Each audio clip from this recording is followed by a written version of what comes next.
On the banks of this river in Korea in 1951, America, Britain and their United Nations allies were locked in a battle with tens of thousands of communist troops.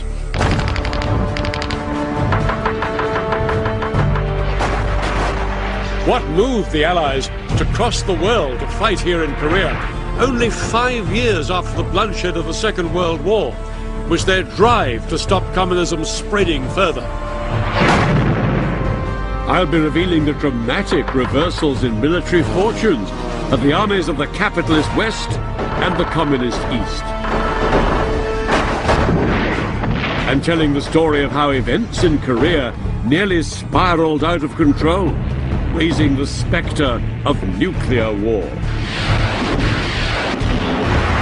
The Korean War was waged by men from 24 different countries around the world. Men divided by ideology, but also by the way they fought. On one hand, massive firepower. On the other, overwhelming numbers. I'll be telling the story of what it was like for the ground troops when these two very different armies clashed. And describing the brutal fighting often waged in extreme conditions across the entire Korean peninsula. This is the story of a largely forgotten conflict, and of the battle that took place here on the Imjin River during the Communist Spring Offensive of 1951. A battle that was to be a turning point in the war for Korea.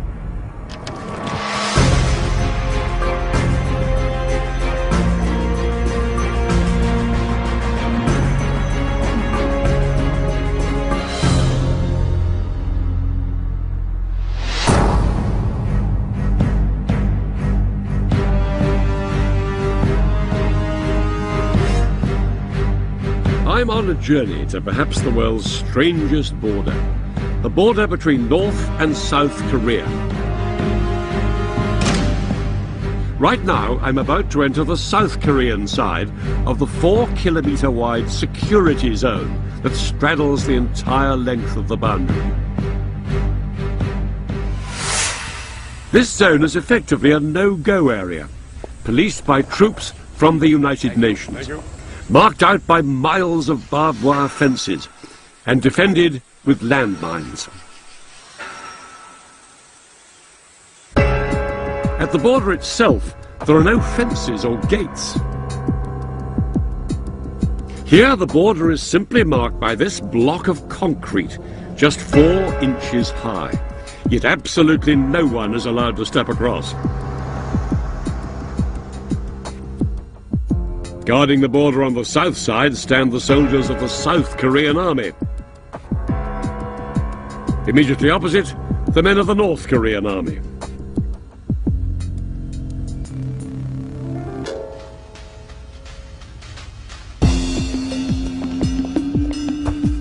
The only place along the entire border that the two sides are in direct communication is on this spot, where a few huts literally straddle the border. Strictly speaking, standing here, I'm in South Korean territory. But if I step beyond this table here, in theory, I'm inside North Korea. Although practically speaking, the mysterious country of North Korea lies beyond that guarded and locked door over there.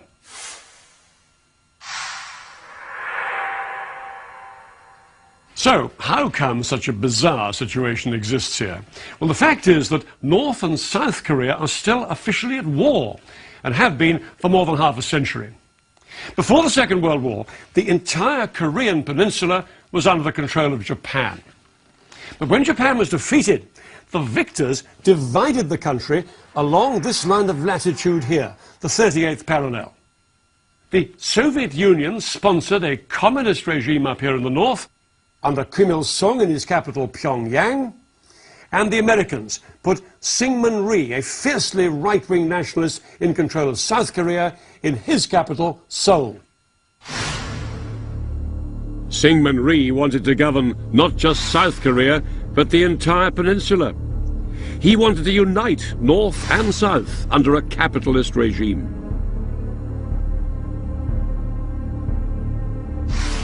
In the north, His opposite number and bitter enemy, Kim Il-sung, also wanted to unify the Korean peninsula, but under the banner of communism.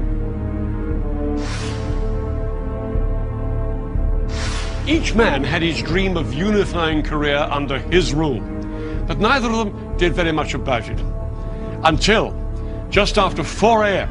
on the 25th of June 1950, when, without any warning, North Korea invaded the South. Within hours, 130,000 men of the North Korean army were pouring across the border. The North Korean army caught the South Koreans utterly unprepared. The South Koreans could barely muster a fighting force.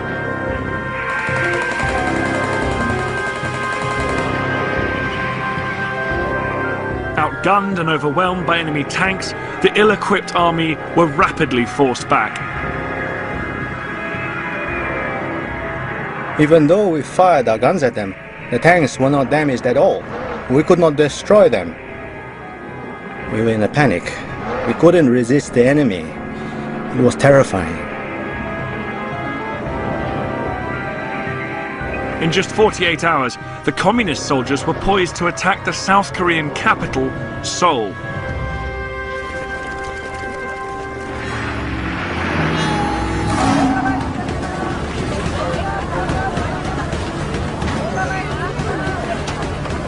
Seoul was the jewel in the crown of South Korea, and the North Korean army's attack on it was swift and certain.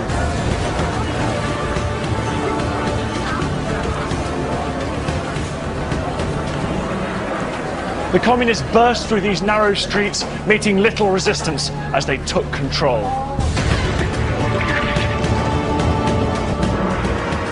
The North Korean troops swamped the city. And by June the 28th, just 3 days after the invasion, communist flags were flying over Seoul.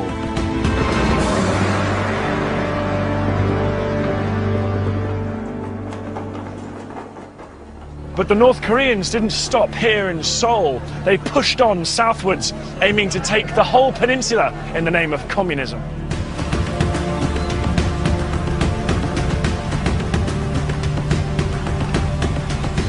They crossed rivers, they traversed mountains, and they defeated the weak South Korean army at every encounter.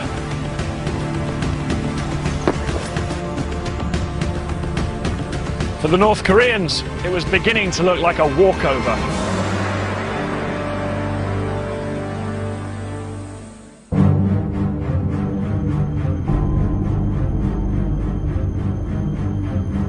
The West and its allies feared the North's seizure of South Korea would be another dangerous advance of communism throughout the world.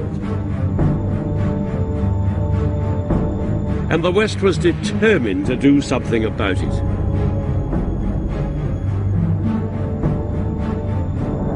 The Americans took the lead in persuading the United Nations to go to the defense of South Korea. Now, the Soviet Union could have vetoed this proposal, but they weren't there. In the Soviet Union's absence, the vote was passed. For the first time, the United Nations was going to war. 21 nations from around the world, including Britain, would send men and equipment to Korea. But there would be no doubt as to who would be in charge. America, by far the biggest single force, was in command. The fighting in Korea was no longer a small skirmish in a far-flung country. It had dragged in a superpower. Within days, Allied troops began to flood into South Korea.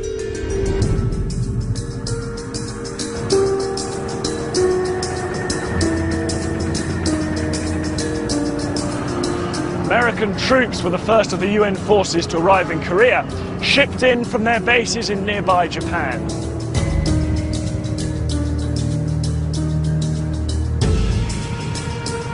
And they entered here, through Korea's southernmost port, Busan.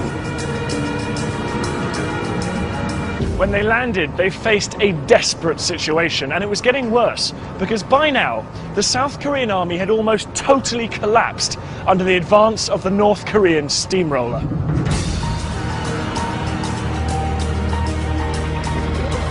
But the American troops were virtually powerless to improve matters,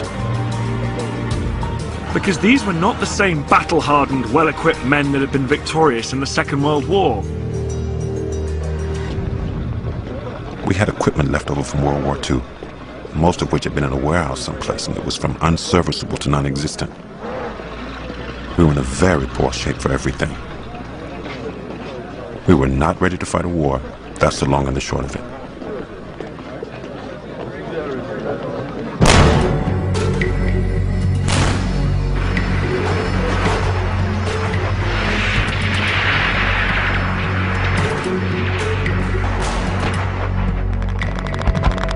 Just weeks after setting foot on Korean soil, the American land forces faced a terrible humiliation.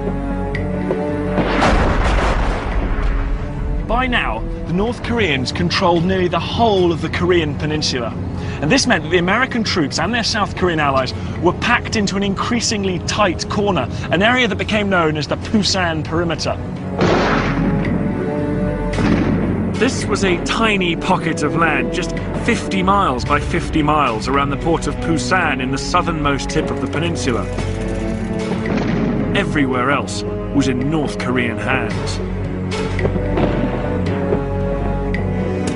The United Nations forces were surrounded and in danger of being pushed out of Korea altogether.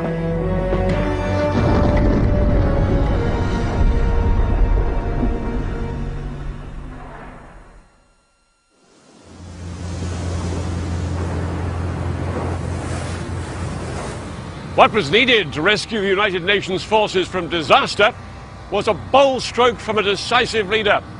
And that's exactly what they got from the man in charge, the American General Douglas MacArthur. MacArthur was one of those commanders who was larger than life. He was America's most decorated officer in the First World War, and he relished the fame he'd won, leading the defeat of Japan in the Second World War. Now the Korean War gave the aging general a chance of yet another triumph. MacArthur knew that if he was to push Kim Il-sung's Communist Army back into North Korea, he'd have to come up with a much more ambitious strategy than simply battling it out on the Pusan perimeter. In World War II, MacArthur's greatest victories had been achieved through amphibious landings, sending troops in by sea to attack behind enemy lines.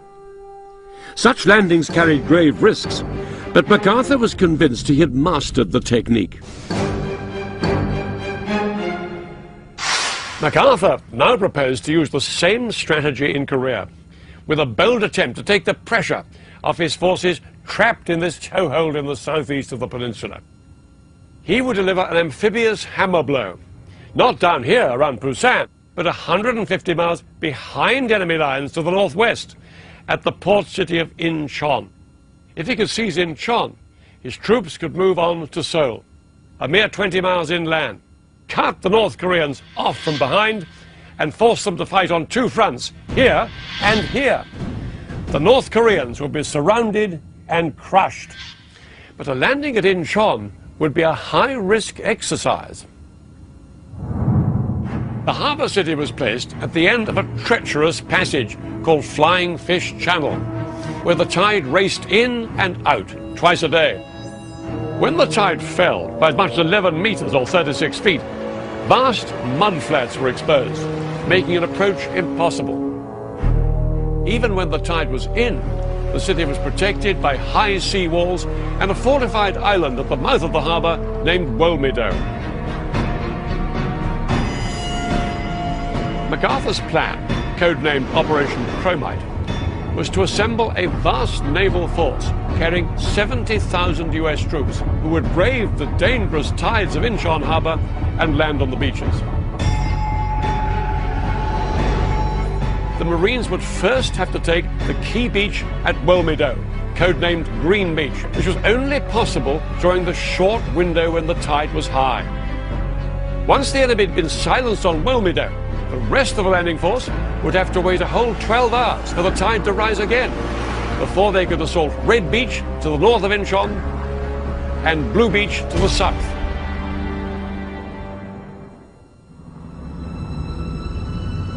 Set for mid-September 1950, Operation Chromite was to be the largest amphibious landing since D-Day. Many of MacArthur's colleagues thought his plan near impossible. One of them even said, "We drew up a list of every natural and geographic handicap, and Incheon had them all." MacArthur himself privately admitted his Operation Chromite was risky.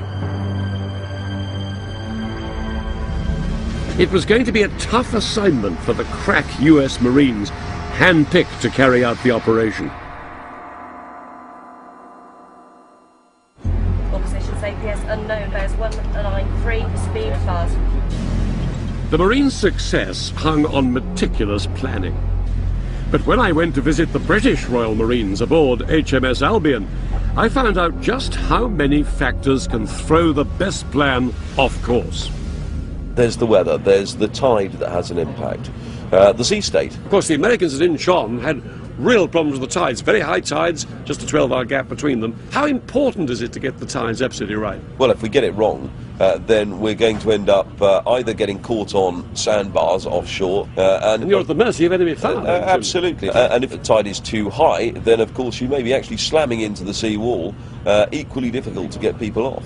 So timing is absolutely crucial. Now, when your landing craft are underway and you're on that landing craft with all your guys, how critical to you is the covering fire that's coming down on the enemy as you go into the beach? Absolutely fundamental, and that's why all our destroyers and our frigates have big guns on the front. That's what they're for, is to buy us that time to get ashore. But this will be a matter of supreme concern for the lads that are now on the landing craft and steaming into the beach. Not directly involved. I shall remain clear of the shot reach on 2. And what's it like being on a landing craft on your way into a beach?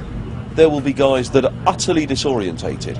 They won't have a clue if they're in exactly the right position, what they're going to see when they get off the landing craft. Given with that, some will have been sick, some will be dizzy, some will be confused. And frightened? Oh, hugely frightened. One of the crew of the landing craft, who's working up on deck, will be shouting 500 metres to go, 400 metres to go, and then counting them down. And of course they get to 100 metres to go, they all stand up, the doors get pushed open, and then they're just stood there waiting for the ramp to drop. Hit the beach, ramp goes down, and then they're off. The US Marines waiting off the coast of Incheon were about to go through exactly the same experience as 0 hour for the amphibious landing drew near. At around 6 a.m. on the 15th of September, the actual landing part of the operation swung into action, under the cover of Allied naval gunfire. 6 British and American destroyers had already steamed in to within a mile of the city, and anchored so that their guns could fire at point-blank range on Wilmedo and the entire Incheon area. For 2 days, Incheon had been bombed by aircraft dropping napalm on the North Korean defenses and pounded by warships.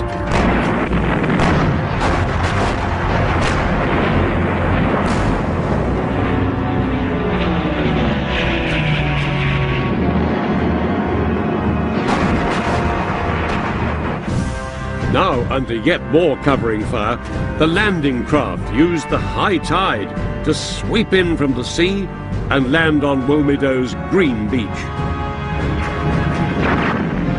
Through the chaos caused by the supporting fire, wave after wave of landing craft headed for Green Beach. Smoke was boiling out of Incheon. The entire beach area simply disappeared in an enormous cloud of dust and smoke, with only the occasional glare of rocket burst showing through.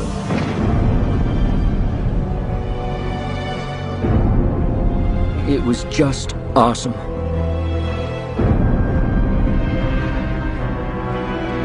But as the first wave of Marines approached Green Beach, they were faced with a daunting task. Scaling the 12-foot-high defensive seawalls under enemy fire.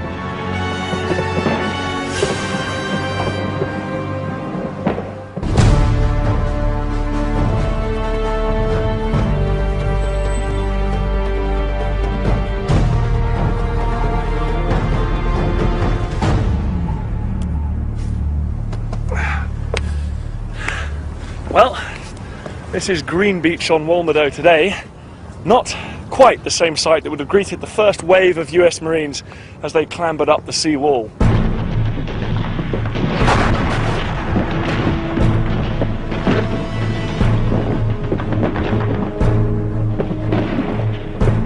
With the second wave of Marines just 4 minutes behind, they quickly advanced inland, the landscape blackened and blasted by the covering fire.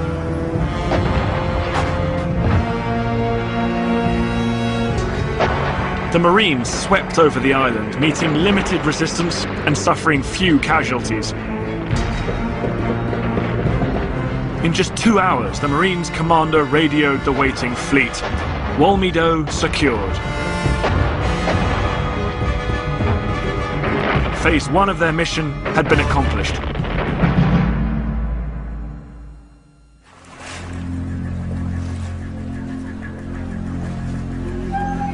Marines, the battle had only just begun.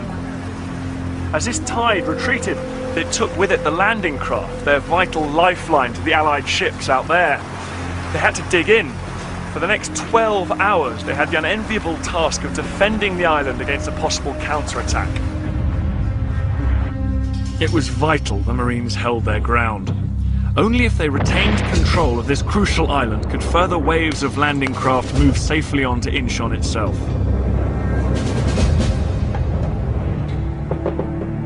They waited hour after hour for the tide to turn, waiting to defend against any North Korean counterattack. But the big attack never came. Only at 5:30 did the tide come back in, and conditions were again favourable for the next phase of the American landings further up the channel. Red Beach fell to the Marines with little resistance. But there was still one more beach to capture.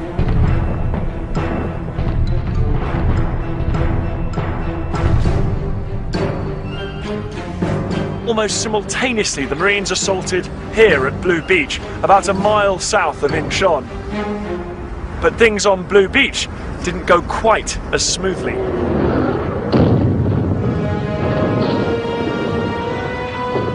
Out to sea, 25 separate assault waves had formed, but as they approached the shore, many of them were swept wildly off course by the strong currents. The assault on Blue Beach was in disarray, landing craft at risk of capsizing, men in danger of drowning.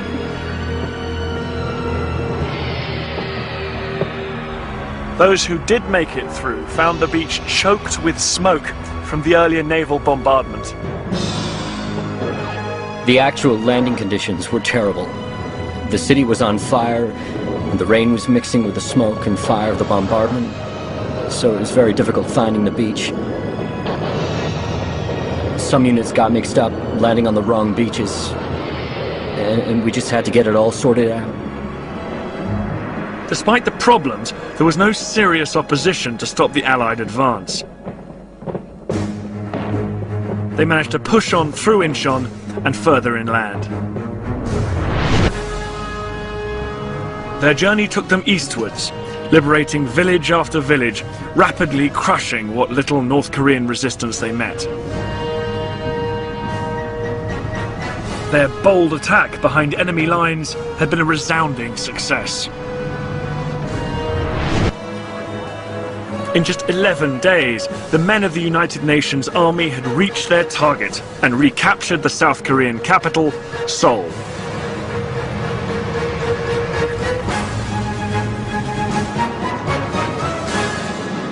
The war in Korea was taking a whole new turn.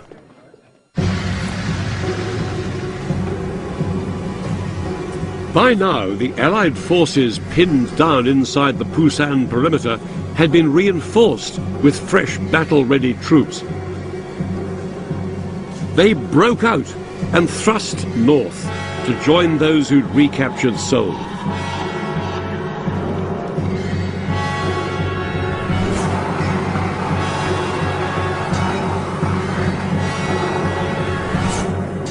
The United Nations forces could now attack the North Korean troops from two directions. Kim Il-sung's army was effectively surrounded and quickly collapsed. Within just 2 weeks, the Allies had pushed the crumbling North Korean army back over the 38th parallel, back into North Korea. It was an incredible turnaround.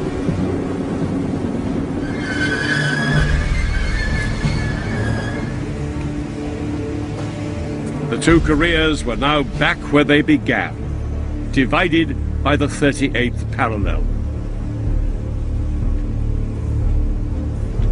The question for the UN allies was what to do next. The United Nations could have ended the war right there, but MacArthur wanted to press on. He didn't just want to kick communism out of South Korea, but crush it in North Korea as well. He said the North should pay the penalty for invading the South. He urged the United Nations to take the war across the border.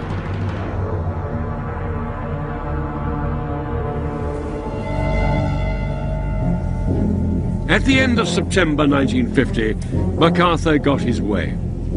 He was given the go-ahead to cross the 38th parallel and push into North Korea.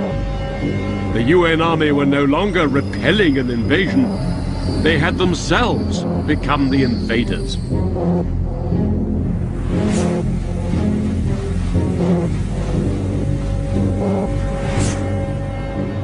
The Allied invasion of North Korea began very well. On October the 7th, the main body of the United Nations force drove northwards, and within a month they'd overrun the communist capital, Pyongyang. Still they pressed on, scattering any North Koreans who opposed them. The United Nations forces were now within reach of fulfilling MacArthur's vision of a total victory over communism and a united anti-communist Korea. Word went around that MacArthur had even promised his troops would be home by Christmas, in a month's time. But every step his men took north threatened to awaken a sleeping dragon. MacArthur's troops were now fast approaching the Yalu River, the border between North Korea and Communist China.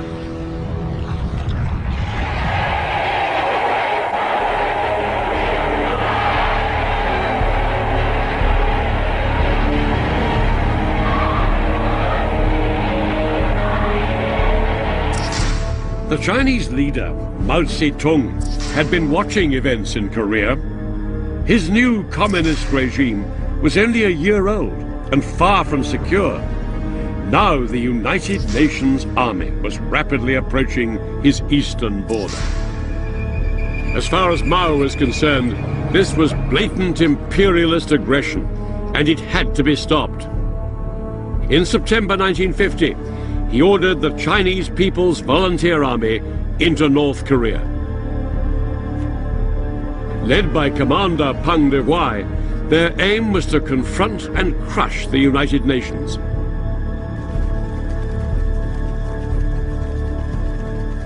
The vast armies of China had joined the war. Almost overnight, the men of the United Nations faced a very different enemy.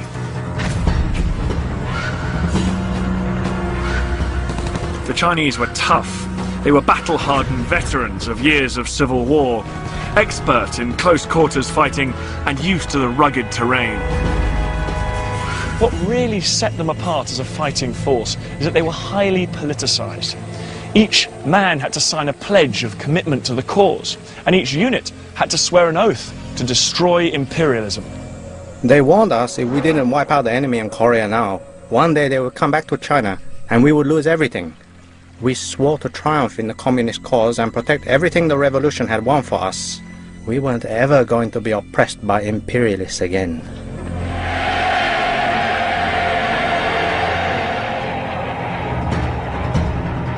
The Chinese may have been rugged and determined, but their real advantage lay in the sheer vastness of their numbers. The UN, on the other hand, relied on completely different strategies. Rather than the massed use of troops travelling swiftly and silently across open countryside, the UN had fewer troops, relying on road-bound tanks and artillery.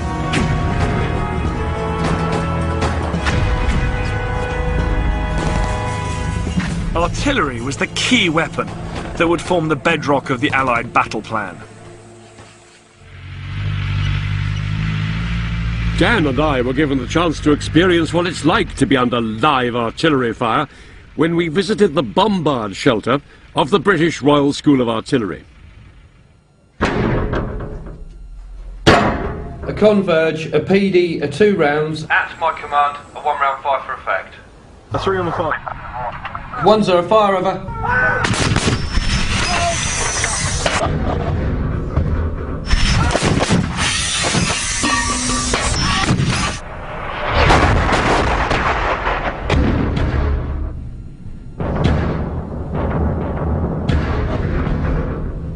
Even in this bunker, you can actually feel the shockwaves go through you, can't you? Are you telling me you can? How critical is the artillery defending a position like this against, imagine these waves of Chinese attacking? Absolutely vital. The contribution that artillery makes in delaying the enemy, taking them out, taking out large numbers, which have been absolutely critical with the Chinese because they did the human wave tactics, was vital.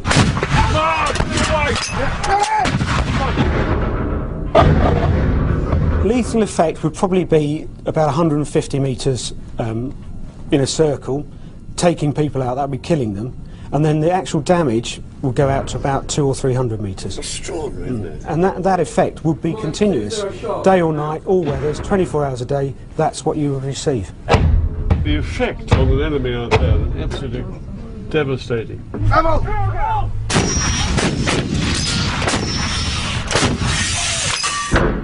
Even inside the reinforced bunker, we could feel the force of the explosions.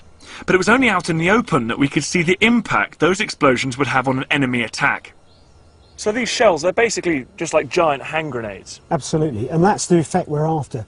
Each shell breaks up into hundreds of fragments? Thousands of fragments. Thousands of fragments? Yeah, the air would have been black with those fragments. And I've got some here, which we fired today actually, a whole range. The optimum size is probably this one. And if you just look at that, you'll see how heavy and sharp. That's just a jagged edge. One of those will kill someone, of course it will. Easily, easily. These two here would have taken this chap's arms off. This one here would have killed him.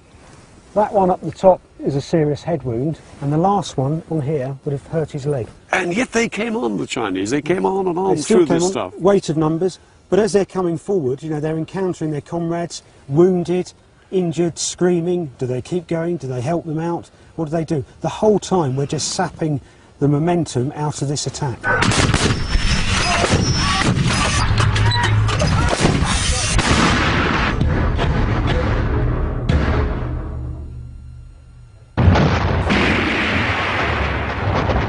But no matter how lethal the artillery fire, it did little to stem the massed attacks of the Chinese army.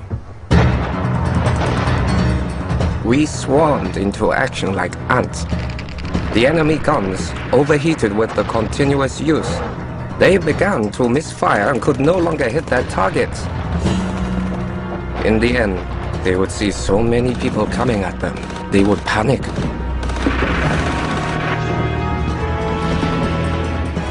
One after another, United Nations positions were simply overwhelmed by wave after wave of Chinese infantry.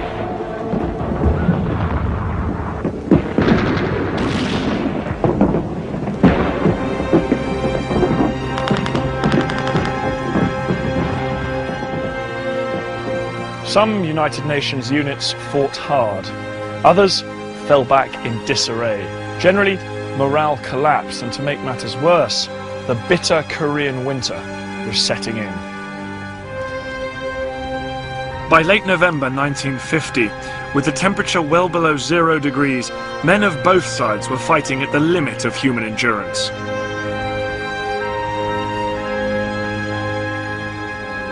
The Chinese soldiers were wearing only lightly padded cotton uniforms and thin canvas shoes to protect them against the bitter cold. The Allies fared little better, and much of their equipment simply seized up. The men had to keep themselves awake for fear of freezing to death as they slept. The first night the Chinese hit us, I lost 39 men to frostbite. The next afternoon, I went down to the medical station, and the doctors were breaking off all those frozen toes with forceps. I never saw those men again. I lost a whole platoon to frostbite. Fighting a war in these dire conditions was not what these men had expected. To make matters worse, some American Marines found themselves surrounded at a place called Choisin. Despite relentless Chinese attacks, the Americans managed to fight their way out. But elsewhere on the battlefield, other soldiers couldn't cope. Without waiting for orders, some turned around and fled. We moved headlong, helter-skelter, trying to get to the port at Busan. It was disgusting. Unbelievable. I never felt so ashamed in all of my life as to be a part of an army that was running away.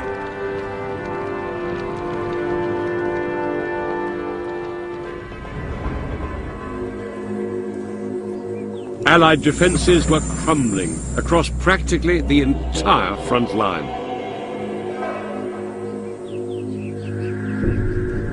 The United Nations generals had no choice. They ordered a full-scale withdrawal. It was the largest military withdrawal in US history. As the Chinese drove south, the United Nations Army folded in front of them. And by January 1951, the Americans and their allies had been thrown back south of Seoul. Once again, the South Korean capital was in the hands of the communists. But this proved a step too far. Because the Chinese had moved so far south, their supply lines were now severely strained. And the tide turned yet again. The UN Army once more began to push north. Over the first weeks of 1951, the Allies clawed their way back to a line just north of Seoul, but just south of the old border. After 7 months of seesawing, advance and withdrawal, once more the two sides were practically back to where they'd been when the war began.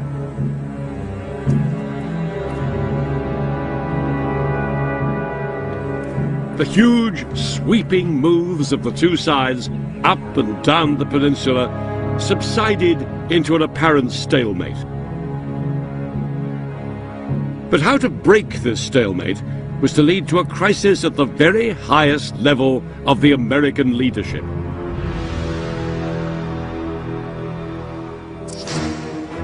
The American president, Harry Truman, did not want to do anything to escalate the war in Korea. But General MacArthur still demanded total victory over his communist enemy. MacArthur believed his president's policy was too timid, and he was going to say so loud and clear. In order to achieve total victory, he demanded that the war should be taken into China itself. What MacArthur was proposing was not simply to attack China, but to have the option of attacking it with nuclear weapons. This war was threatening to go nuclear.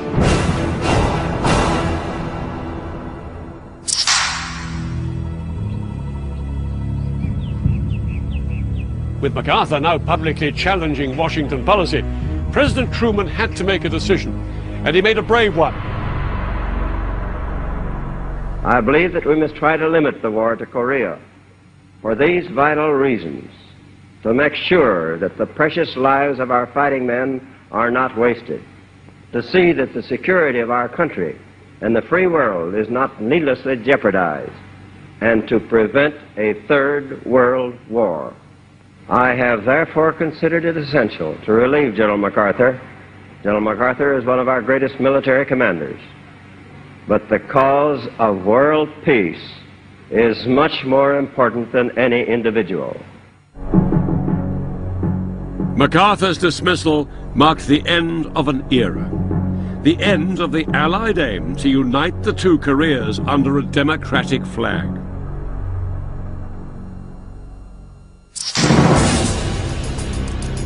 MacArthur's job went to General Matthew Ridgway, a man both liked and respected by his ground troops, and a man who accepted the idea of a divided Korea.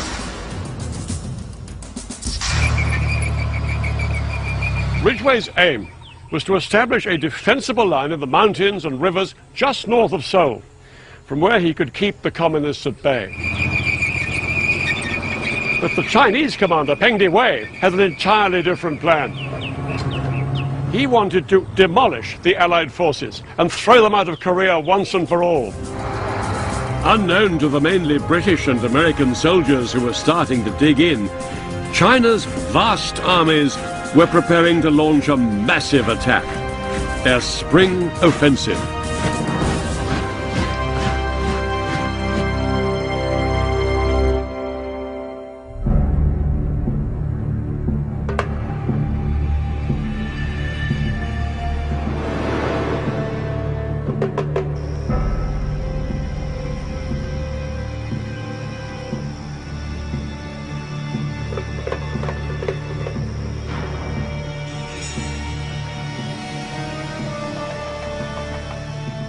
As night fell on the 22nd of April 1951, hundreds of thousands of North Korean and Chinese troops prepared to attack right along the battlefront, marked here in the western section of the peninsula by the Imjin River, only 30 miles from Seoul. These Chinese troops were masters of infiltration and concealment. Morale was high. Confident of victory, the Chinese leaders told their men they'd be celebrating May Day in the streets of Seoul. That night, the Chinese took their positions along the banks of the Imjin and lay in wait for the order to move.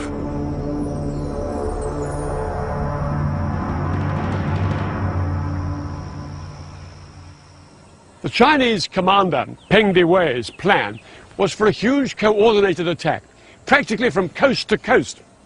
And the aim of his spring offensive, to destroy entire UN divisions by swamping them with sheer weight of numbers, carving them up into small pockets and wiping them out one by one. Then he'd move to recapture Seoul. Peng ordered the North Koreans to bring pressure on the east end of the line here. But the main attack would be by the Chinese themselves, punching a hole through the line in 3 places, against mostly South Korean forces here, American forces here, and here, in the west, where I am now, the Chinese put a large force up against the mainly British 29th Brigade, who were defending the historic invasion route to Seoul across the Imjin River. Until now, the Americans and South Korean troops had borne the brunt of this war, but over the next few days, the men of the mainly British 29th Brigade, led by Brigadier Tom Brodie, would play a vital role. The 29th Brigade's 9-mile-long front along the Imjin River was pivotal. If the Chinese breached the line in this position, the Allied divisions either side would be exposed and the routes to Seoul would be open. Of vital importance were 2 river crossings, with tracks leading to the capital just 30 miles to the south. 700 men of the Gloucestershire Regiment guarded this track, from the hills just south of a ford, which they later called Gloucester Crossing. This second crossing and track were guarded by another 700 men from a battalion of the Royal Northumberland Fusiliers. In support, both British battalions could call on the Royal Artillery's field guns back here. All this, plus some tanks in reserve here, and some other units on either side, were part of Brodie's 29th Brigade. and everything in this region was under the overall command of the American 3rd Division. There were just 4,000 men in the British 29th Brigade, thinly spaced and not yet properly dug in. A pitifully small contingent to be defending such a crucial stretch of front. Advancing on them, the entire Chinese 63rd Army, over 27,000 men. The British were outnumbered by around 7 to 1.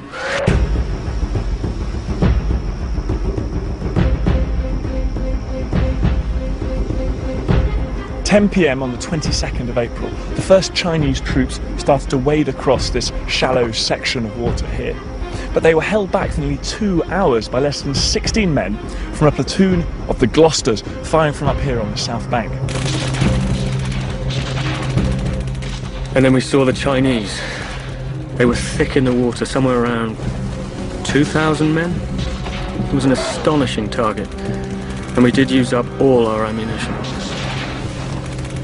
After halting 4 separate Chinese assaults, the British troops finally ran out of ammunition, and they had no choice but to pull back and rejoin their unit. There was now nothing to stop the Chinese from advancing further. Throughout the night of the 22nd of April, vast numbers of Chinese soldiers succeeded in crossing the Imjin River, that's it down there, and pushing southwards towards here. This area, known as Castle Hill, was held by around 100 men of the Gloucester's A Company. They were in for a very long night.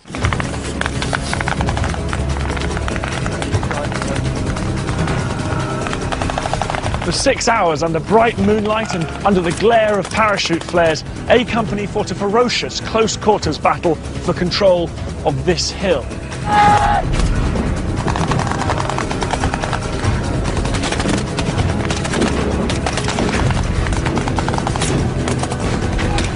Again and again, the Chinese attacked up it, and again, A Company drove them back with machine gun and mortar fire. All the time, they received vital help from their artillery just over 5 miles away to the rear.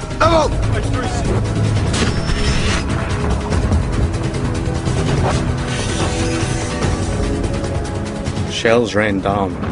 In front of me, a whole squad was blown to pieces, and the bodies of dead and wounded scattered along the track. I did not wait to be killed. I ran beyond that barrage as fast as my legs would carry me. At times, the supporting artillery was the only thing slowing the Chinese advance.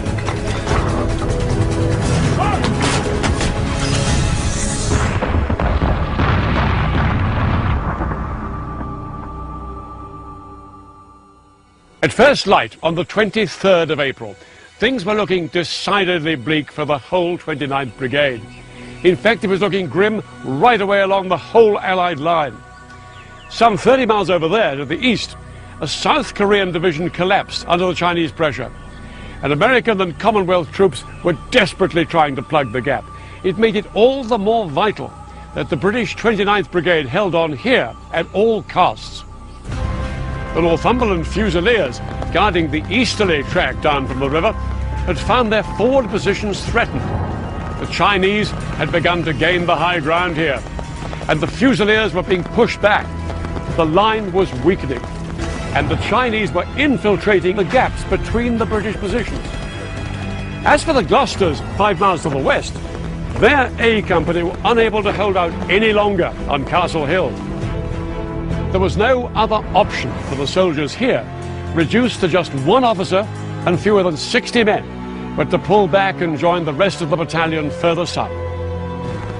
Relying completely on supporting artillery fire, they managed to retreat to a hill that became known as Gloucester Hill. By dawn on the next day, the 24th of April, the entire battalion, reduced to around 400 men, were all defending Gloucester Hill against around 10,000 Chinese soldiers. And they were practically surrounded. By now, the Gloucester's situation was so precarious that the 29th Brigade commander, Brigadier Brodie, sent in a column of tanks along this valley in an attempt to blast its way through them. But the lead tank was hit, and it blocked the route, and the attempt to break through to the Gloucesters had to be abandoned. All hope of getting help to them evaporated. That afternoon, General Seoul, the American commander of all the units in the area, radioed to ask how things were going. Brigadier Brodie, instead of urgently requesting the Gloucester's withdrawal, replied simply that things were a bit sticky. He couldn't have chosen a worse moment for a bit of British understatement. The American general was given no idea how bad things really were, and so he ordered 29th Brigade to hold their position. What followed was disaster.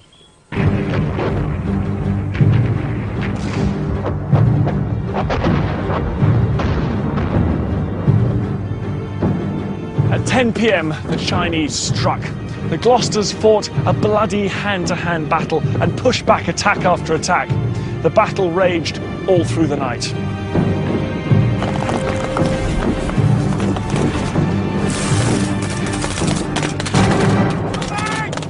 It was the beginning of the end for the Gloucesters.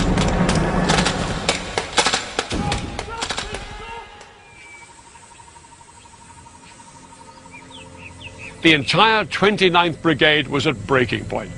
If they didn't withdraw, they faced death or captivity. The attempt to get any relief to the Gloucesters may have been blocked, but over on the right, the Northumberland's line of retreat was still clear. Brigadier Brodie had ordered tanks up the track to escort them out.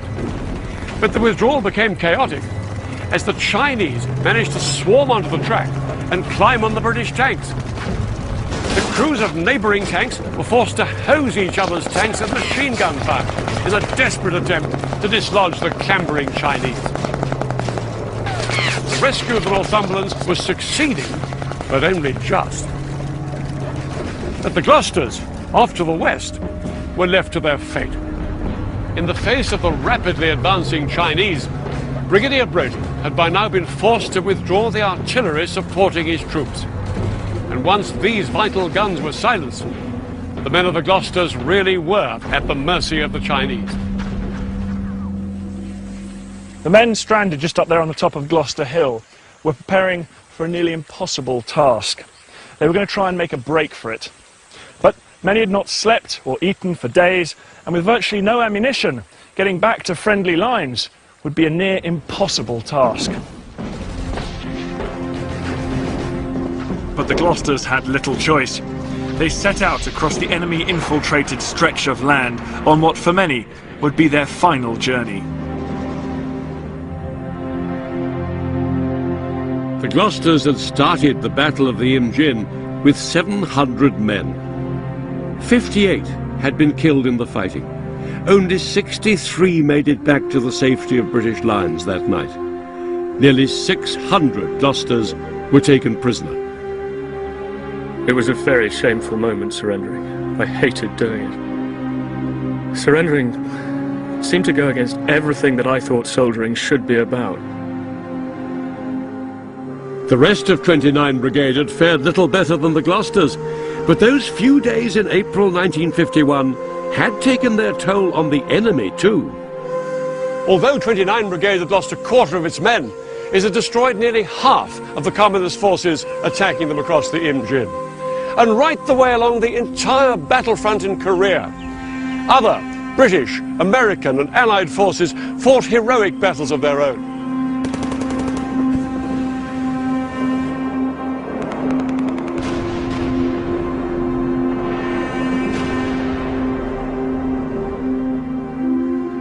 No one knows exactly how many the Chinese lost, but it was in the tens of thousands.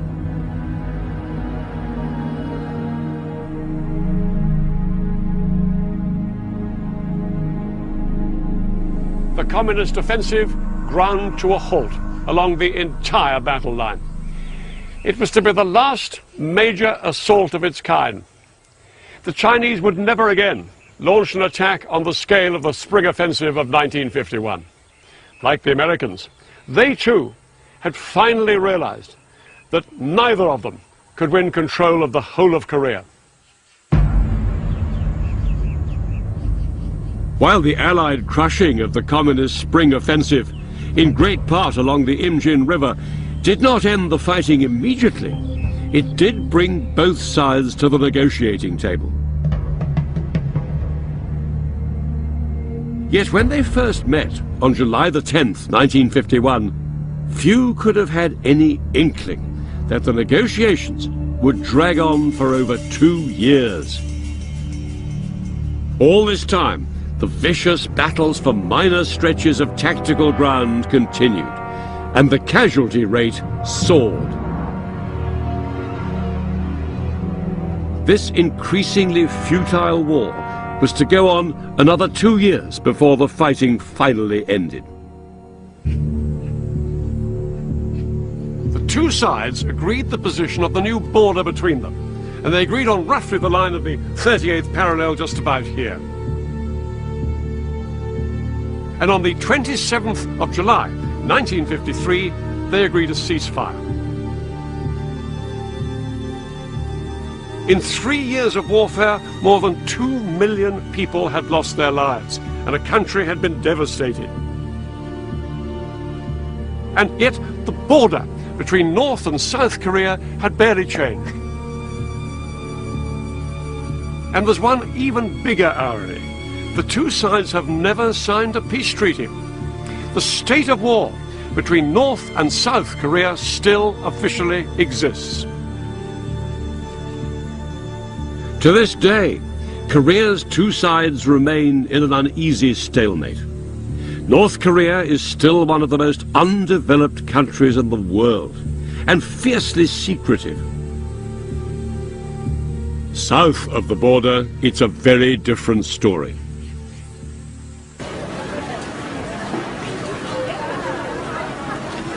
South Korea has developed into a vibrant and thriving democracy.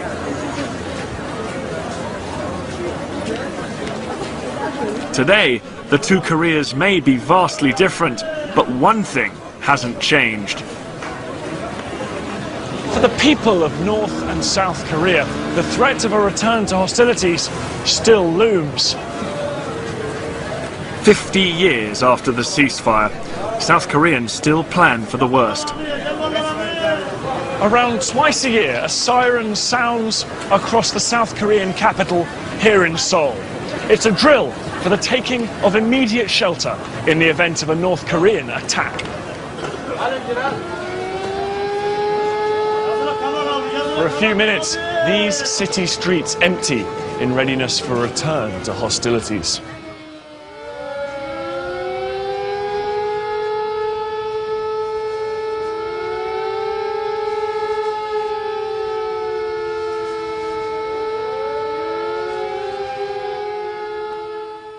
An awful lot of very brave fights going on right the way along the line.